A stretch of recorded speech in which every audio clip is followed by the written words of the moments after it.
burden and shelter. The wind carried dust across the barren road as Clara Bennett tightened her grip on the grocery bags. They weren't heavy, not truly, but every step home seemed harder than the last. Behind her, Sophie hurried to keep up, her schoolbooks clutched tightly to her chest, while little Michael trailed with the kind of energy that only a 10-year-old could summon. Clara smiled faintly at their chatter, but her smile didn't reach her eyes. It had been 3 years since the accident. 3 years since the call that shattered their family, leaving Clara, barely 25, to raise her brother and sister alone. Her fiancé, Daniel, had promised to stand by her, and in his way he had. He paid bills when she fell short and sent reassurances through hurried phone calls. Yet when nights grew long and loneliness pressed heavy on her chest, Daniel was always elsewhere, on the road, in meetings, or working toward a future that seemed to grow more abstract with every passing season. Home was a cramped apartment on the edge of town, a place with thin walls and little warmth. Clara scrubbed, budgeted, and cooked, but the weight of guardianship pressed deeper than unpaid rent. She longed for rest, for someone to steady her trembling shoulders, though she never admitted it aloud. Her siblings needed strength, not confessions of weakness. It was on such a weary afternoon that she first noticed Ethan Hayes again. The rancher had always been a quiet figure, a man who kept mostly to himself after the loss of his own wife years ago.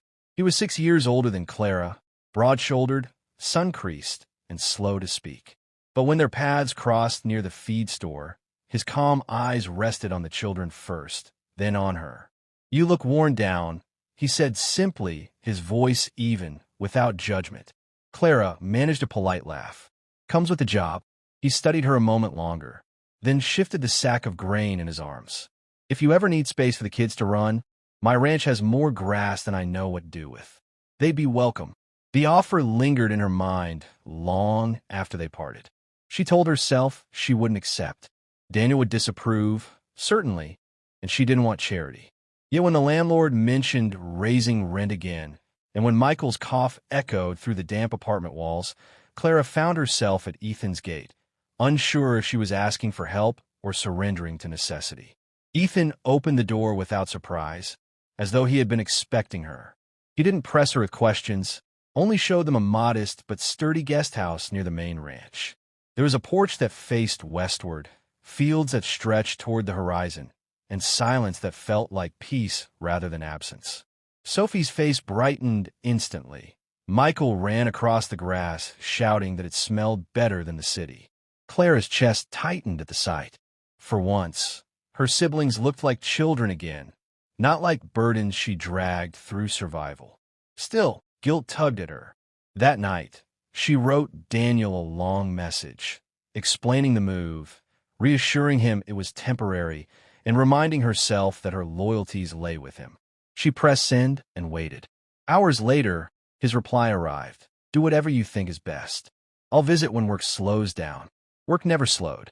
Days at the ranch settled into rhythm. Clara rose early to cook and clean, helping her siblings with schoolwork before tending chores alongside Ethan. He never spoke more than necessary, yet his presence carried steadiness, a solidity she hadn't realized she craved.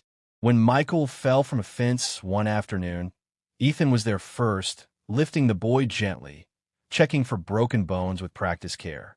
Clara thanked him, her voice trembling, and he only nodded.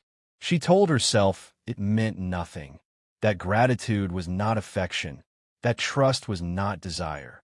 But each evening, when the sun dipped and the ranch quieted, Clara felt her fiancé's absence in sharper contrast to Ethan's constancy. Daniel's voice reached her through brief phone calls, always distracted, always half listening. Ethan's silence, by comparison, seemed like a kind of attention, patient, deliberate, unspoken. One night, as Sophie read on the porch and Michael slept inside, Ethan leaned against the railing nearby. They watched the horizon where the last light bled into dusk. He spoke first. "You carry too much, Clara." The words pierced deeper than he could know. She wanted to deny them, to claim resilience, but her throat closed around the truth. He didn't press. Instead, He stood beside her until the silence became comfortable, until she could breathe again. When Clara went inside, she found herself unsettled. Not because of what Ethan said, but because she realized no one, not even Daniel, had noticed her burden in years. That night, lying awake with the sound of crickets outside, Clara admitted to herself that her life was no longer about survival alone. Something new had begun, quiet and dangerous, a current pulling her toward a man who offered not promises, but presence. She closed her eyes, vowing she would not give in. She was engaged. She owed Daniel loyalty. Yet as the ranch settled around her, warm and steady, Clara knew the conflict had already begun. Unspoken tension. Life at Ethan Hayes' ranch unfolded with an ease that Clara Bennett had never known. Morning light streamed across the wide fields, and Sophie and Michael thrived in the freedom of space. Their laughter echoed through the barn and pasture, lifting a weight from Clara's heart. For the first time in years, she was not solely a provider. She was a sister again, watching them blossom instead of wither under responsibility. Yet the relief brought guilt with it. Daniel had promised her a future, but Ethan was providing her present. Ethan himself remained a quiet constant, steady as the hills that bordered his land.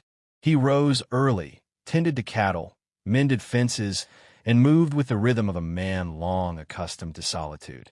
But he had made space for Clara's family without hesitation, and that generosity wove threads of gratitude she struggled to untangle. He was not intrusive. He never asked more than she could give, and perhaps that restraint was what made his presence more dangerous. Evenings were the hardest. After long days, Ethan often sat on the porch, watching the sky burn gold. Clara found herself joining him, drawn to the silence they shared. Sophie would read beside them. Michael often fell asleep in his chair, and the air filled with crickets and the faint scent of hay. Words were scarce, but every pause between them felt like a conversation they had not yet dared to voice. One such evening, Clara broke the quiet. "You're good with them," she said, nodding toward the children. Ethan's eyes softened, though his tone remained steady. "They're good kids. They just needed room to breathe." Clara swallowed, her chest tightening. "I keep wondering if I'm failing them." "You're not." His answer came without hesitation. "You're giving them more than most ever could." The conviction in his voice left her momentarily breathless. Daniel had always reassured her in abstractions. "We'll manage. Things will be better, someday." Ethan's words, by contrast, held the weight of certainty, as if he saw her not as a fragile caretaker, but as a woman who endured. Still, Clara reminded herself that gratitude must not blur into something else. She was engaged. She had pledged her future. She could not betray that trust. When Daniel finally visited, his presence only deepened the conflict. He arrived late, dressed sharply, carrying the scent of city cologne that clashed with the earthiness of the ranch. At first, Clara's heart lifted. Here was the man she had promised to marry. But the reunion unraveled quickly. Daniel praised Ethan's generosity, but spoke of it as a temporary solution, reminding Clara that they would soon move to the city once he secured a promotion. He rarely addressed Sophie or Michael, distracted by his phone, and when Clara tried to share stories of the children's progress, his eyes drifted elsewhere. That night, after Daniel kissed her cheek with perfunctory affection, Clara lay awake staring at the ceiling. She should have felt reassured. Instead, she felt hollow. The man she had waited for seemed more like a guest than a partner. The following morning, Daniel left early, citing meetings, and promised to call. He did not notice the way Ethan lingered near the gate, hands in his pockets, watching Clara with an expression she could not name. As the days resumed, Clara's turmoil grew. She found herself anticipating Ethan's quiet remarks, his occasional half-smiles, the way he listened fully when she spoke. Daniel's calls, when they came, were clipped and hurried. The contrast gnawed at her resolve. One afternoon, Clara and Ethan repaired a broken chicken coop together. Their hands brushed over the same hammer, and the moment lingered longer than it should have. Neither spoke of it, but the silence afterward felt charged, like the air before a storm. That night, As Sophie read aloud on the porch and Michael chased fireflies, Clara caught Ethan's gaze across the railing. Something unspoken passed between them, a recognition, perhaps, of what they were both beginning to feel. She looked away quickly, her pulse racing. She told herself it was only loneliness playing tricks on her, that Ethan's steadiness was merely a kindness she had been starved of. But when she closed her eyes later, Daniel's face felt distant, blurred by absence, while Ethan's presence lingered sharp and undeniable. The conflict had grown roots. Clara could not pretend otherwise. Her heart, once bound solely to duty, was beginning to drift toward forbidden ground. And though she swore she would resist, a part of her feared she already had. Temptation and betrayal. Autumn crept across the ranch, painting the trees in shades of amber and rust. Clara Bennett felt the shift in the air, not just in the crisp mornings, but in the undercurrent that pulsed between her and Ethan Hayes. What had once been gratitude had ripened into something more fragile, more dangerous. She told herself each day that she would not cross that invisible line, but her resolve weakened with every glance, every silence, every moment they shared. The turning point arrived on a night filled with fear. Michael awoke feverish, his breath shallow, his small body trembling. Panic surged through Clara as she pressed cool cloths to his forehead, whispering comfort while her own hand shook. She dialed Daniel again and again, desperate for his voice, his guidance. But the calls went unanswered. He was in another city, wrapped in meetings, unreachable. It was Ethan who came when she knocked on his door in desperation. He dressed quickly, his calm presence easing her frantic worry. Through the long hours of night, he sat with them, fetching water, stoking the fire, and holding Michael when Clara's arms grew tired. His steady composure anchored her, and she clung to it like a drowning woman. When dawn finally broke, Michael's fever eased. Clara sagged into a chair, her exhaustion spilling into tears she had fought for years to suppress. Ethan knelt beside her, his hand brushing hers, firm and grounding. "You're not alone, Clara," he said quietly. The words shattered something inside her. She looked at him, truly looked, and saw the lines of weariness carved by his own losses, the patience in his eyes, the unspoken care he carried. Before she could stop herself, her confession tumbled out. "I don't know how much longer I can do this. Daniel, he's never here. I'm always waiting, always pretending it doesn't hurt." Her voice cracked, and Ethan's thumb brushed away a tear with a gentleness that undid her entirely. Silence stretched between them, taut, charged. She knew she should pull back. She knew the boundaries that tethered her to loyalty. But when Ethan whispered her name, her resistance faltered. The kiss was inevitable. Soft at first, hesitant, as though both feared the truth it carried. Then deeper, a release of years of restraint, of longing unspoken. Clara's hands clutched his shirt, her body trembling not with fear, but with the force of forbidden desire. Later, in the hush of the guest house, the world beyond seemed to vanish. There was only the warmth of Ethan's arms, the weight of his breath, the unrelenting realization that she had crossed a line she could never uncross. The guilt struck even as she yielded, yet the ache of loneliness soothed for the first time in years, silenced every protest. When morning light seeped through the curtains, Clara lay awake beside him, her heart heavy. She turned her face into the pillow, ashamed of the choices she had made, yet unwilling to deny the truth. She had felt seen, cherished, wanted. Daniel's love had been a promise. Ethan's was a presence. Ethan rose first, pulling on his shirt, his movements deliberate. He did not speak of regret, nor did he make demands. Instead, he looked at her with quiet honesty. "I know this isn't simple, but I won't pretend I don't care for you." Clara swallowed hard, her throat tight. She should have spoken, should have declared a mistake, but the words refused to form. Her silence was its own confession. The day unfolded with normal chores, yet nothing was the same. Clara avoided Ethan's gaze, but every stolen glance betrayed the memory of what they had shared. Sophie noticed her distraction. Michael clung to her with newfound energy, But Clara's thoughts circled endlessly around the betrayal that now bound her to two men, the one she had promised and the one she desired. That evening, as the sun dipped low, Clara stood alone by the fence, staring across the endless fields. She knew Daniel would call, perhaps even visit soon, and she would have to face the consequences of what she had done. For now, though, she let the wind wash over her, heavy with the scent of hay and wood smoke, and admitted what she could no longer deny. She had betrayed her fiancé, and she had done it not out of weakness, but because her heart was no longer his. The realization left her trembling, caught between dread and longing. And though she vowed to bury the truth, Clara sensed that secrets of the heart rarely stayed hidden for long. Choice and consequences. Daniel Carter arrived without warning.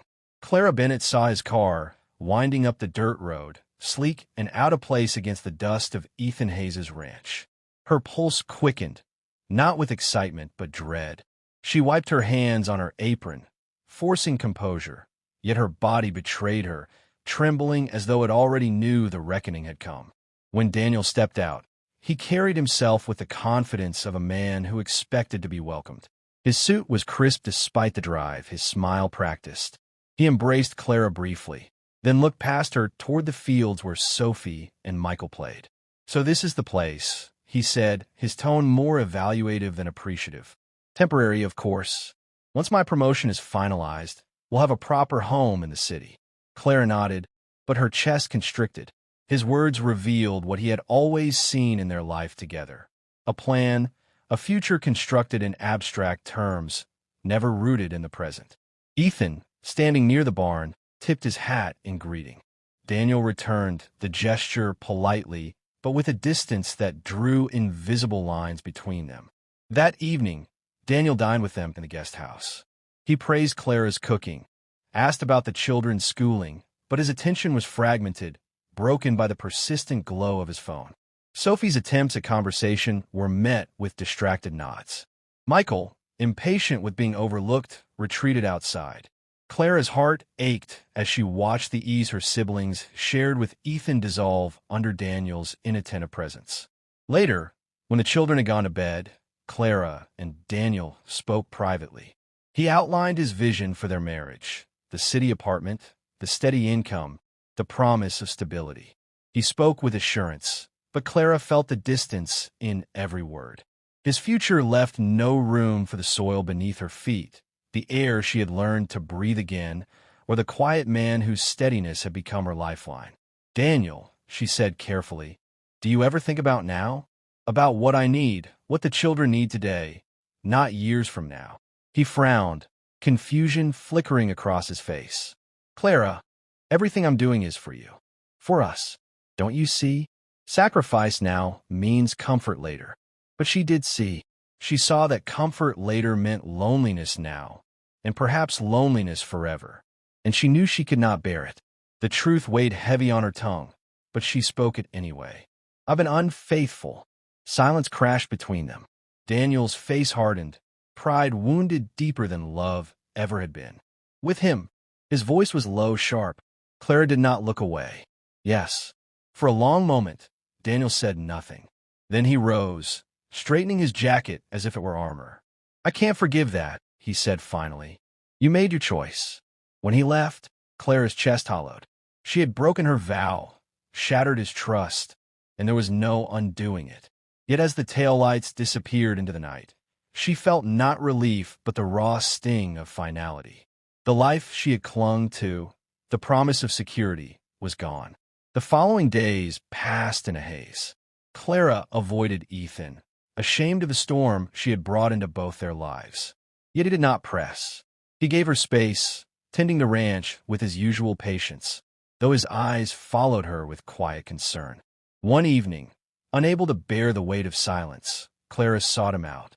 She found him by the fence line at sunset, the sky burning red behind him. Her voice trembled as she spoke. "Daniel's gone. I told him the truth. I don't know what happens next." Ethan leaned against the fence, his expression unreadable. "That's for you to decide, Clara. You don't owe me anything. All I want is for you to have peace." His restraint nearly broke her.